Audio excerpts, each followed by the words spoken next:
தனியார் தொலைத்தொடர்பு நிறுவனங்கள் கட்டணத்தை உயர்த்தி வரும் நிலையில் அரசுக்கு சொந்தமான பிஎஸ்என்எல் நிறுவனத்திற்கு மாறும் வாடிக்கையாளர்கள் எண்ணிக்கை அதிகரித்துள்ளது.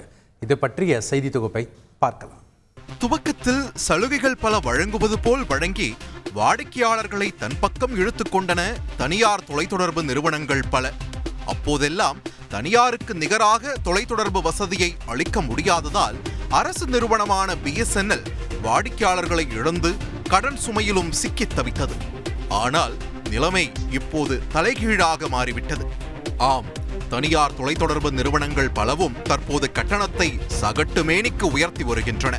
12 முதல் 25% வரை கட்டணம் உயர்த்தப்பட்டதால் இனி ரீசார்ஜ் செய்து மாள முடியாது என விரக்தியின் உச்சத்திற்கே சென்ற வாடிக்கையாளர்களை வா அருணாச்சலம் வா, நீ வருவேன் எனக்கு தெரியும் என்று ரஜினியின் டயலாக்கை போல பிஎஸ்என்எல் இருகரம் கூப்பி வரவேற்கிறது.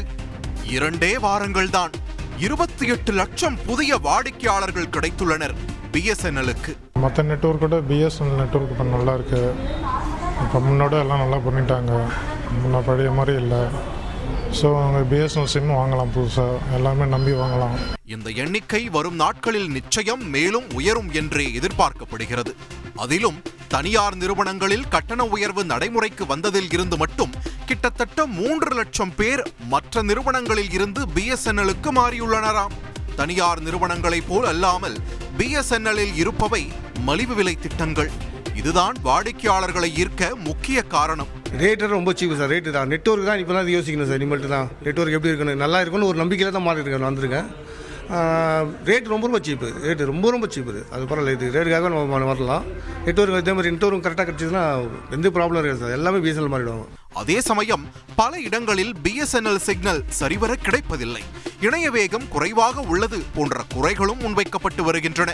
தனியார் தொலைத்தொடர்பு நிறுவனங்கள் 5G அலைக்கற்றை வரை வழங்கும் நிலையில் கிடைத்த வாடிக்கையாளர்களை தக்க வைத்துக் கொள்ள வேண்டும் என்றால் பிஎஸ்என்எல் நிறுவனம் தனது நெட்வொர்க் தரத்தை மேம்படுத்தினால் மட்டுமே முடியும். வரும் 2025 ஜனவரியில் பிஎஸ்என்எல் நிறுவனம் 5G சேவையை அறிமுகம் செய்ய உள்ளதாக தெரிவிக்கப்பட்டுள்ள நிலையில் ஏற்கனவே நாடு முழுவதும் 9000த்திற்கும் மேற்பட்ட 4G டவர்கள் உள்ள நிலையில் அதை 1 லட்சத்திற்கும் மேல் அதிகரிக்க பிஎஸ்என்எல் திட்டமிட்டுள்ளது. மேலும் டாடா நிறுவனத்தின் மூலம் முதற்கட்டமாக 1000 கிராமங்களுக்கு 4G சேவை அளிக்க 15,000 கோடி ரூபாய் மதிப்பீட்டில் ஒப்பந்தம் கையெழுத்தாகியுள்ளது. இதன் மூலம் வரும் நாட்களில் பிஎஸ்என்எல் கவரேஜ் மேம்பட வாய்ப்புள்ளது.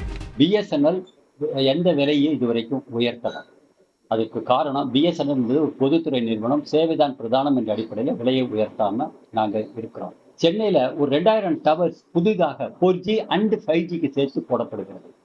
பிஎஸ்என்எல்லை பொறுத்தளவு 4Gயில் போடக்கூடிய டவர்லேயே 5G கொடுக்கக்கூடிய ஒரு தொழில்நுட்பத்தை பயன்படுத்தி இருக்கிறாங்க. இப்போ ஏற்கனவே ஒரு 300 டவர் போட்டாங்க. இன்னும் ஒரு 700 டவர் போட்டு ஒரு 6 மாத காலத்திற்குள் சென்னையில் ஒரு பெருவாரியான இடங்கள்ல 4G சேவை கிடைக்கிறதுக்கான வாய்ப்பு வந்திருக்கு. சமீபத்தில் நீங்க திருவள்ளூர், காஞ்சிபுரம் 2 மாவட்டங்கள்ல பிஎஸ்என்எல் தன்னுடைய 4G சேவையை துவங்கி இருக்கிறது. அதுவும் சிறப்பாக இருப்பதாக பொதுமக்கள் சொல்றாங்க. தமிழ்நாட்டில் ஏற்கனவே ஒரு 1000 டவர் இருக்கு, 4G டவர் இருக்கு. இன்னொரு 1000 டவர் போடுவதற்கான ஒரு உத்தரவு என்பது டெல்லியிலிருந்து வந்திருக்கிறது. அதற்கான பணிகள் துவங்குகின்றன. 4G சேவை என்பது இந்தியாவில் துவங்குவதற்கு பிஎஸ்என்எல் நிறுவனத்திற்கு குறைந்தது 6 மாதத்திலிருந்து 9 மாதத்துக்கு மேலே ஆகும் என்று எங்களுடைய சிஎம்டி கூறுகிறார். அதை விரைவுபடுத்த வேண்டும் என்று நாங்கள் நிர்வாகத்திடம் கோரிக்கை வைத்திருக்கிறோம். 5G எப்போ வரும் கேட்டால் 4G முடிந்த பிறகுதான் 5G வருவதற்கான வாய்ப்பு இருக்கிறது. ஆகவே 4G சேவையை முழுமையாக கொடுத்து முடித்த ஒரு 3 மாத காலத்திற்கு பின்பு 5G சேவை என்பது தொடங்கப்பட்டுவிடும்.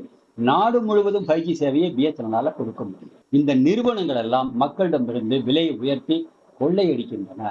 ஆகவே மக்கள் அதை புரிந்து கொண்டிருக்கிறார்கள். இப்ப பிஎஸ்என்எல் மக்களின் சொத்து. இது ஒரு பொதுத்துறை நிறுவனம்.